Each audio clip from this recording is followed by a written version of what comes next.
Let's be honest, I've kept you all in suspense for far too long. And if you guys have been watching my channel, you know exactly what I'm talking about.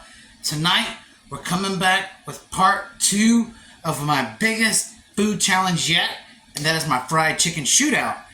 If you haven't seen part 1 of my fried chicken shootout, the goal was to create a fried chicken and a fried chicken meal that could compete with the one and only KFC. It's not an exact replica, but it's my take on the recipe.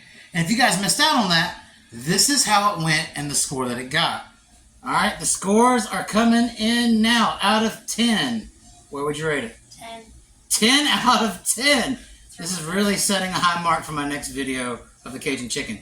Is this just as good as KFC? Is it better, or has the Colonel whooped my ass? It's just as good. Just as good! So tonight, I have a very steep competition against myself.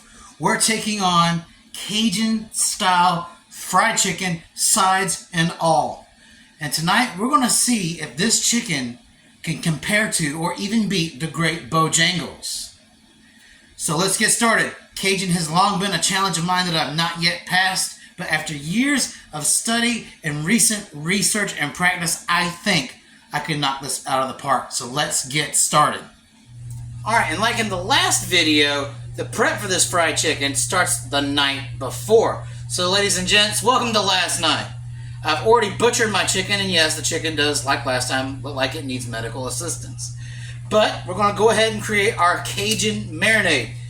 And so what I have here is 2 cups of just regular buttermilk.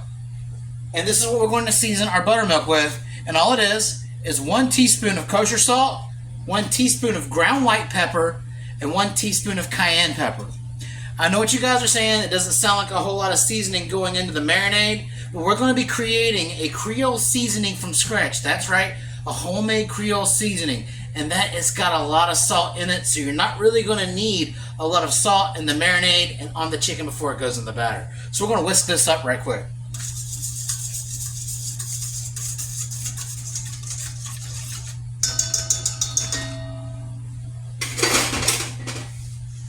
Alright, and this is what you're left with. And now we're going to put our chicken boys in it.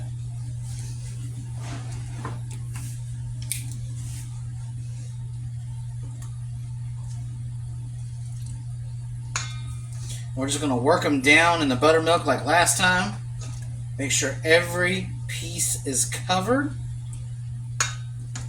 I know 2 cups of buttermilk doesn't sound like a lot, but when you work that chicken down in there, it's going to thoroughly coat every last inch of that chicken.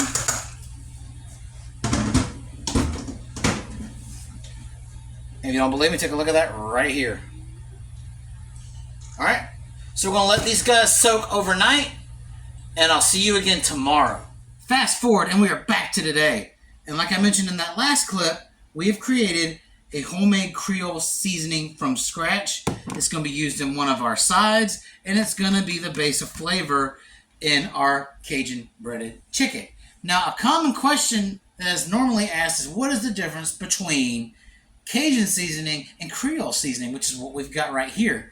And the answer to that is simply they're both fairly about the same, but Creole seasoning has a stronger emphasis on herbs, in addition to the salt and spices, which is why I prefer the Creole way to go.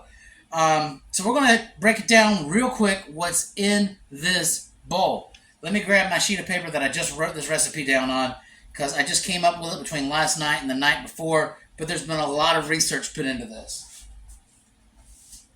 So in this bowl is 5 tablespoons smoked paprika, 3 tablespoons of kosher salt. Again, lots of salt in this, so it's not absolutely necessary to really go heavy on salt on any of these components here. 2 tablespoons, of onion powder, 2 tablespoons of garlic powder, 2 tablespoons of oregano, 2 tablespoons of thyme, 1 tablespoon of black pepper, 1 tablespoon of white pepper, and 1 tablespoon of cayenne pepper. So we're just going to go ahead and try just a little bit of this seasoning.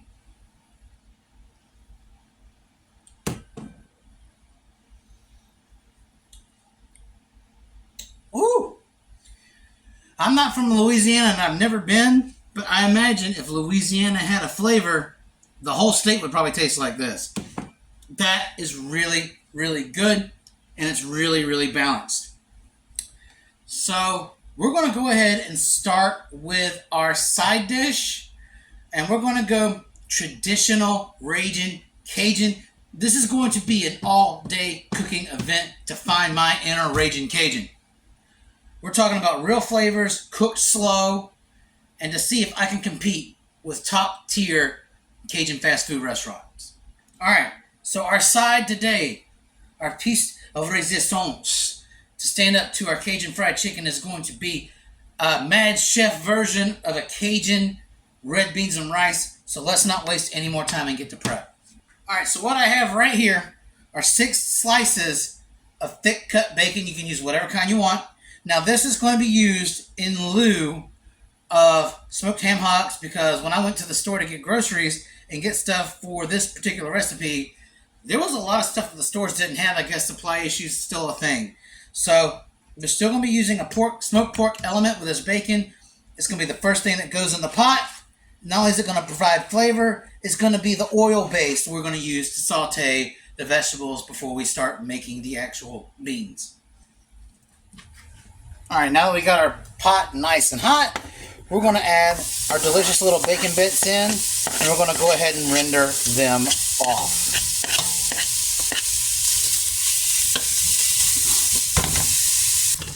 All right, now that our bacon is crispy, we are not, and I repeat, we are not going to drain this.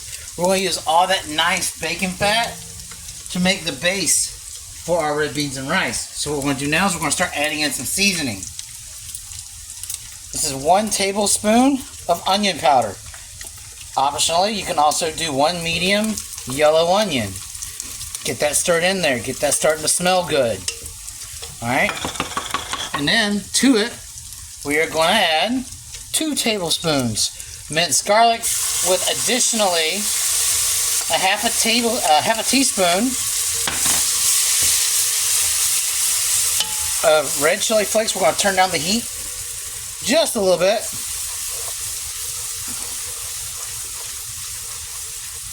And then, because I'm not a super huge fan of bell pepper, I chopped up 2 jalapenos to go in. And then, as soon as this starts to become softened and the air becomes fragrant, we're going to start adding a few more things. Right now, we're going to season the taste with 1 teaspoon of kosher salt, 1 teaspoon ground black pepper.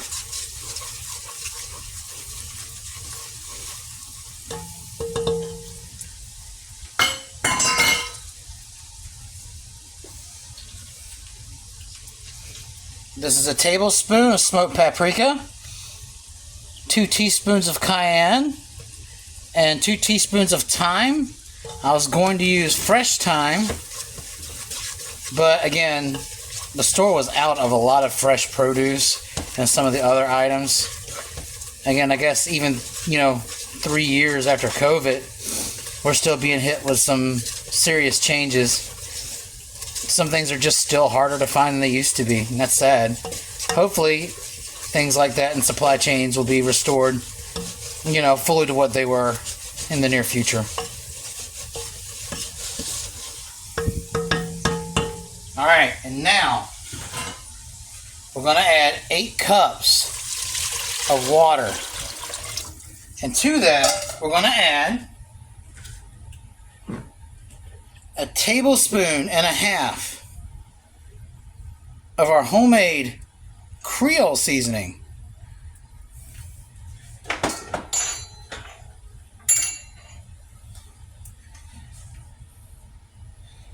Couple sprigs of fresh sage. And a 16-ounce bag of kidney beans. I'm using light red. You can use dark red. We're going to give that a nice, good stir.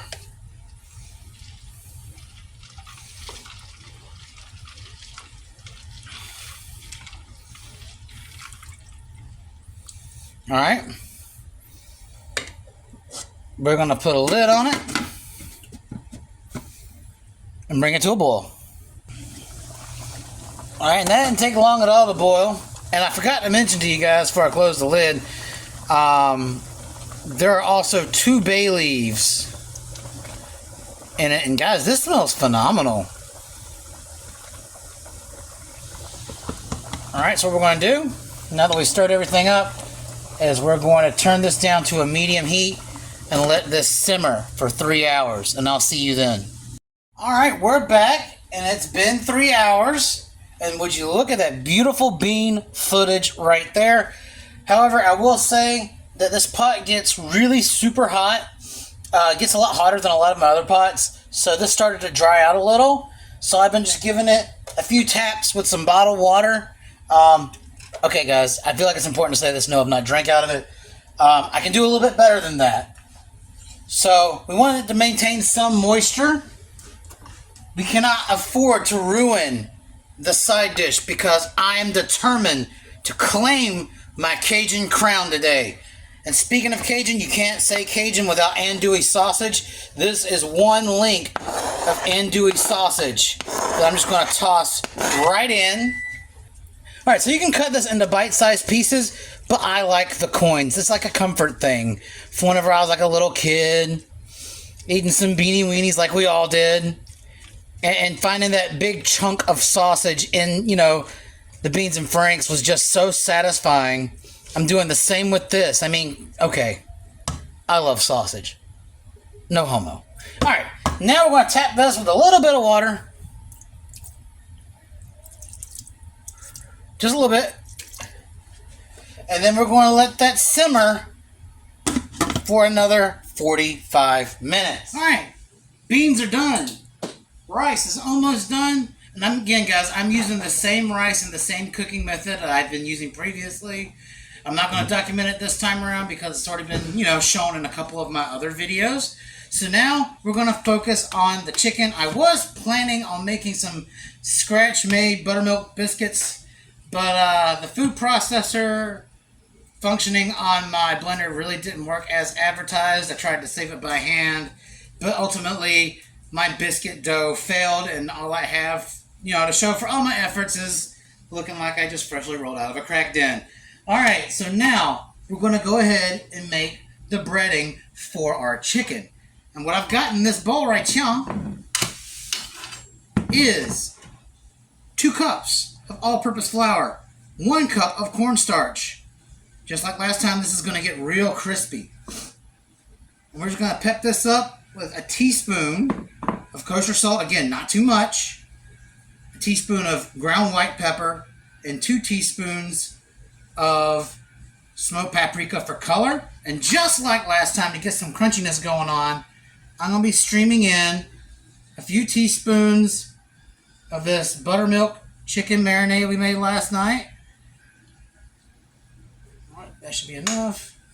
And we're just going to go ahead and start whisking this up until you start seeing like these beads of dough. You want those beads to form because that's going to create that crunchy crust.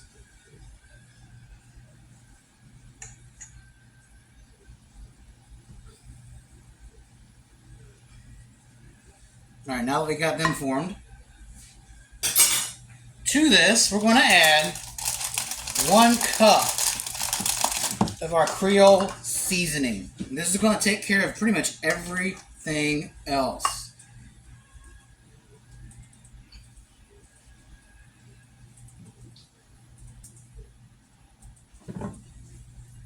Maybe a little less. Let's see. And we're going to work all that in so everything's nice and seasoned. What the heck. Just a couple more. Alright, and we're going to be using the same breading process as last time. Let me get these out of the way. We're going to be taking our marinated chicken, putting it straight into the breading, pressing down, making sure it's fully coated, and we'll be putting them on this baking sheet, and then we'll be taking it straight to our deep fryer. Alright, and now that we have 2 pans of beautifully breaded Cajun chicken, it's time to wash up and take it to the fryer. Alright guys, this is the moment of truth. I made a critical error the last time that I made chicken in that last video. I made the mistake of not letting my protein return to room temperature before breading and frying. So basically I cold fried all that chicken. Now granted, all my pieces temped well over 165 degrees, which is critical. However, there were some spots in certain pieces of chicken that didn't exactly look right. So now these chicken pieces have been chilling out at room temperature. We're going to drop them into this absolutely fresh oil I just changed today. And we're going to cook these 6 to 8 minutes. In 6 to 8 minutes, we're going to come back and temp them. Moment of truth.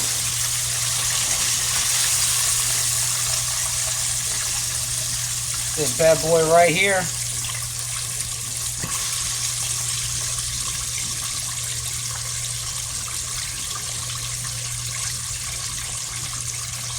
I'd say he's done. That says 205 degrees Fahrenheit.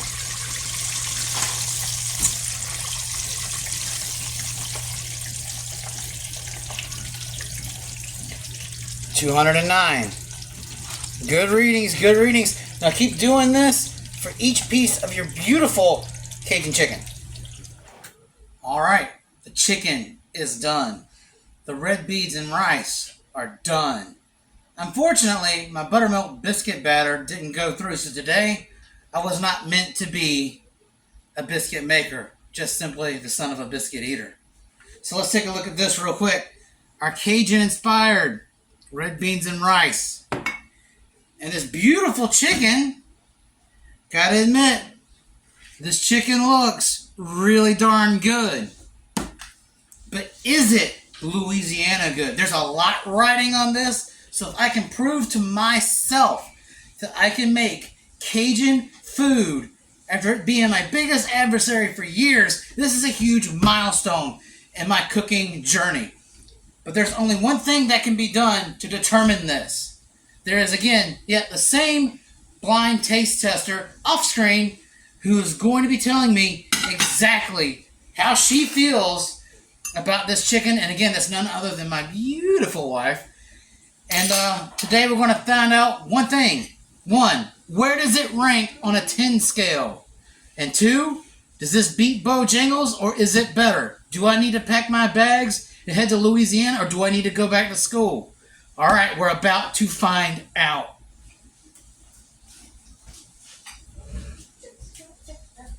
That's amazing. Well, that's one good comment. You can see by me drumming my fingers, I am in just nervous anticipation of the answer. She just tried the red beans and rice. Next up is the chicken. This is what's going to either make or break this dish.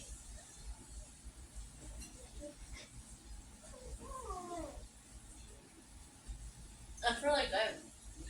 Okay. Drum roll, everybody. We're about to find out what the score is for the final chapter of our chicken shootout. What would you give this on a 10 scale? 10 out of 10. Another 10 out of 10!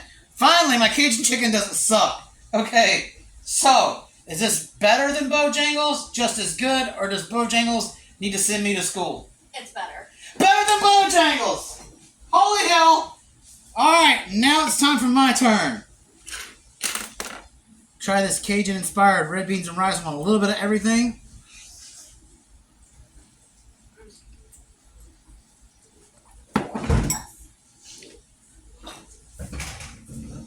My inner Guy Fieri is telling me that's Flavor Town.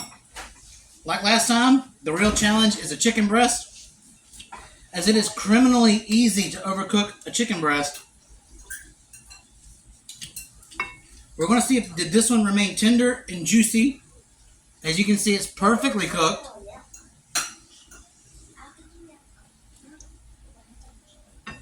Oh my God. This far exceeded my expectations. I did not know what to expect. This is good, y'all. So y'all need to go out there. You guys can make your own Creole seasoning. your own batter mixes at home with common ingredients. Again, this took several hours to make, but it was definitely worth it in the end. You guys need to try this. Until next time, this is the Mad Chef, and I'm out.